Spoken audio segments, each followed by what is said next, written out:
ছেলে রে কত জায়গায় খুঁজলাম, কোনো জায়গায় পাইলাম না। ওই যে আছে আল্লাহ জানে। যাই সামনে আরেকবার গিয়ে খুঁজি, ভাল লাগতেছে না আর। কি রে তুই এনো, তোর কত জায়গায় আমি খুঁজতাছি, তোর খুঁজে আমি পাইতেছি না। তুই এনো কারো রিসোর্স, আমি পড়ালেখা করতাম না।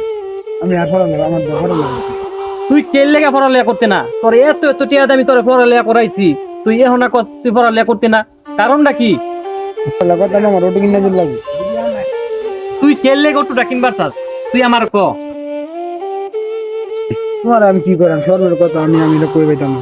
আমার অটো লাগবে, আমি এত জানি। আমার বন্ধু আকাশে অটো চালা, হ্যাঁ হ্যাঁ লোকে, হ্যাঁ আমার লোকে, আমি আর হ্যাঁ মিলে সেরিলে প্রপোজ করবো দিচ্ছি আগে করে। আমার লোকে সেরি প্রপোজ রাজি না হইয়া ওই অটোওয়ালার লোক রাজি হয়ে গেছে। তাহলে অটোওয়ালার দাম আছে না, আমি পড়ালে কোনো দাম আছে? কোনো দাম নেই, আমার অটো কিনে দিন লাগবে। একটা মাত্র ভূত, আমার ভূতের জ্বালা তো বাঁচি না। যে যা চা ওটাই বাইনা ধরে, এত জ্বালা ভাল লাগে না, জ্বালা ভাল লাগে না আমার।